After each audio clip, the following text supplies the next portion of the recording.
미카엘과 그의 사자들 교회 152번째 설교를 시작하겠습니다. 이 설교는 일주일에 약 1회가 주어지며 하나님의 말씀을 깨달아 다른 사람에게 전할 때에 제대로 전하는 것을 목표로 하고 있습니다. 여러분, 하나님의 말씀이 주어질 때 열심히 공부하여 하나님의 말씀을 깨달으시길 바랍니다. 요한복음 9장 24절로 25절까지 봅니다. 이에 저희가 소경되었던 사람을 두 번째 불러 이르되 너는 영광을 하나님께 돌리라. 우리는 저 사람이 죄인인 줄 아노라. 대답하되 그가 죄인인지 내가 알지 못하나 한 가지 아는 것은 내가 소경이 되었다가 지금 보는 그것이니이다. 아멘. 이 예화는 여러분이 다 잘 알고 있는 이 예화입니다. 예수님 당시에 예수님께서 소경을 고치실 때의 예화입니다. 예수님께서 소경된 사람을 고치셨는데 소경을 고치신 후에 유대인들이 예수님께서 소경을 고치셨다는 말을 듣고 그 소경되었던 사람에게 찾아와서 너를 고쳐준 사람이 누구냐? 라고 묻는 그때의 이야기입니다. 그렇죠? 이 예화를 우리는 모두 다 잘 알고 있습니다. 이 예화 중에 우리가 꼭 짚고 넘어가야 될 부분이 있습니다. 그러니까 그 부분은 이것입니다. 소경이 눈을 뜬 후에 예수님께서 그 소경되었던 사람에게 묻고 그 소경되었던 사람은 대답을 했습니다. 그 부분입니다. 자, 예수님께서 물으셨습니다. 네가 인자를 믿느냐? 소경이 대답했습니다. 제가 믿고자 하나이다. 아멘. 여러분, 어떻게 생각하십니까? 그 소경되었다가 눈을 뜬 사람은 예수님을 잘 몰랐습니다. 본 적도 없죠? 그렇지만 눈을 뜬 후에 자기에게 일어난 일에 대하여 감격했습니다. 그래서 자기를 고쳐준 사람이 선지자라고 생각했습니다. 그리고 그에 대한 감사를 표현했습니다. 그에 대한 믿음의 의지를 보였습니다. 나는 여기에서 여러분에게 묻습니다. 여러분은 예수 그리스도를 믿고자 합니까? 여러분은 이렇게 말해야 합니다. 내가 믿고자 하나이다. 아멘. 여러분, 아담 이후로 모든 인간은 다 범죄함으로 말미암아 다 죽은 자라고 했습니다. 그렇습니다. 우리가 범죄함으로 하나님께서 떠나신 그 자리는 공허로 남습니다. 그리고 그 자리는 그 무엇으로도 메꿀 수 없습니다. 그래서 우리는 항상 외롭고 쓸쓸하고 고독합니다. 우린 사랑이 필요합니다. 그렇죠? 여러분, 성경은 아담 안에서 범죄한 모든 인간들을 가리켜 소경이라고 말합니다. 그런데 왜 성경이 모든 죄인들을 가리켜 하필이면 소경이라고 칭합니까? 그냥 죽은 상태니까 죽은 자다 라고 하면 될 것 같은데요. 소경이라는 말에는 어떤 의미가 있는 것입니다. 그렇게 생각되시죠? 못 보는 게 있다는 말이죠. 그리고 또 못 본 게 있다는 말이죠. 도대체 죄인들은 무엇을 보지 못했단 말입니까? 이것저것 눈이 있으니 다 보는 것 같은데요. 그렇죠? 궁금하시죠? 요한복음 1장 5절을 봅니다. 빛이 어두움에 비추되 어두움이 깨닫지 못하더라. 아멘. 이와 같이 주님이 말씀하시는 소경은 하나님과 하늘의 것을 구별하지 못하는, 그리고 인식하지 못하는 자들을 말하는 것입니다. 그래서 성경은 죄로 말미암아 하늘의 것들로부터 차단된 이 땅에 태어난 모든 인간들을 소경이라고 말하는 것입니다. 이제 아시겠죠? 그런데 그렇게 하나님과 하나님 나라에 대해서 전혀 알지 못하는 어떤 소경들에게 하나님의 아들이 찾아오셔서 그들의 눈을 뜨게 하시는 사건이 일어납니다. 그것이 바로 구원의 사건인 것입니다.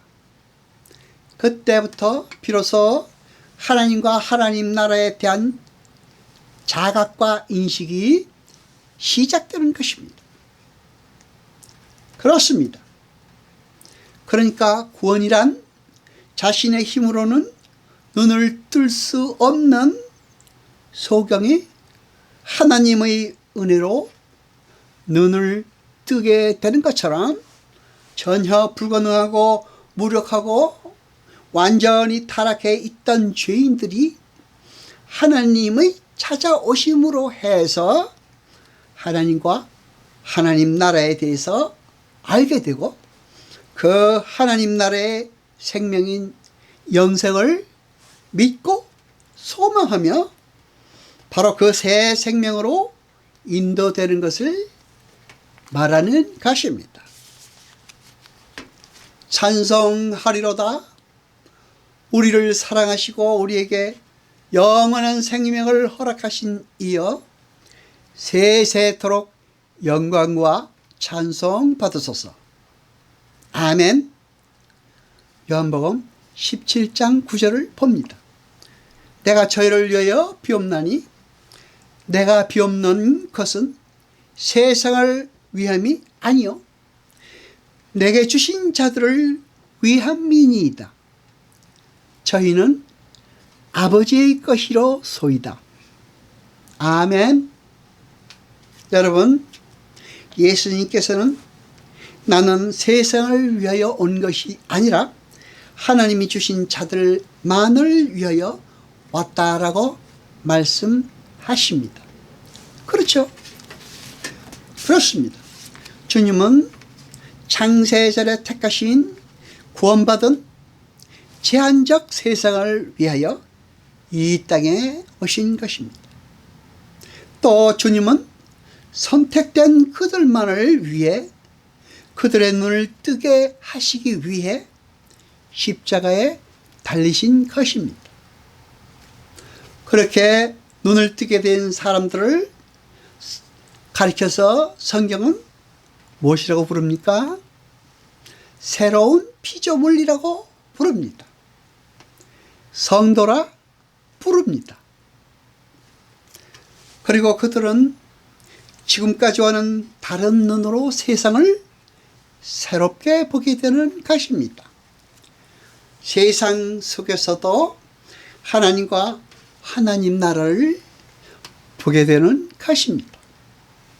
그러니까 하나님의 은혜로 눈을 뜨게 된 성도들은 이제 세계관과 가치관이 바뀌게 되어서 이전과 똑같은 사건이나 상황이나 사람들을 보면서도 전혀 새롭게 해석을 하게 되는 것입니다. 고난이나 불행을 바라보는 관점도 이 세상의 힘인 돈이나 명예나 인기를 바라보는 관점도 이웃을 바라보는 관점도 다 달라집니다. 새로운 피조물들에게 보이는 세상은 이제 새로운 세상인 것입니다. 새로운 피조물들은 이 세상에서도 이 세상과는 완전히 다른 하나님의 나라를 보며 또 그렇게 사는 사람들인 것입니다. 전도서 1장 9절로 10절까지 봅니다. 이미 있었던 것이 후에 다시 있겠고 이미 한 일을 후에 다시 할지라. 해 아래에 새 것이 없나니 무엇을 가리켜 이르기를 보라 이것이 새 것이다 할 것이 있으리라. 우리 오래전 세대에도 이미 있었느니라. 아멘. 전도서 기자는 세상에서 일어나는 그 어떤 일도 새롭지 않다고 말하고 있습니다. 그러나 여러분, 반면에 바울 사도는 예수 그리스도의 영으로 변화된 사람을 보며 그 변화된 사람의 현실 인식에 대하여 말하고 있습니다. 자연인으로 이 세상에 살며 이 세상을 바라볼 때는 그 무엇도 새로울 것이 없었습니다. 그런데 예수 그리스도를 믿고 그분의 영으로 변화를 받아 새롭게 나니까 모든 것이 새롭게 보인다는 고백인 것입니다. 그렇습니다. 마음의 눈 혹은 영 안으로 보면 보이지 않던 하나님과 하나님 나라를 볼 수 있을 뿐 아니라 우리가 살고 있는 이 세상의 의미도 제대로 볼 수 있는 것입니다. 고린도 후서 5장 7절을 봅니다. 이제 우리가 믿음으로 행하고 보는 것으로 하지 아니함이로라. 아멘. 그리고 그처럼 하나님과 하나님 나라에 대하여 눈이 멀어 있던 소경들 중에 선택받은 소수의 무리들이 하나님의 은혜로 눈을 뜨게 되고 또 눈을 뜨게 되면 그들은 이제 세상을 새롭게 보기 시작하고 또 새롭게 살기를 원합니다. 그렇죠? 여러분에게 묻습니다. 여러분은 새로운 눈으로 이 세상을 보고 있습니까? 기도하시겠습니다. 여호와 아버지 하나님 거룩하신 이여, 세세토록 영광과 찬송 받으소서. 말씀을 들 때 깨닫게 하시고 우리로 진리를 알게 하소서. 이 모든 것 감사드리며 우리 주 예수 그리스도 이름으로 기도드리옵나이다. 아멘.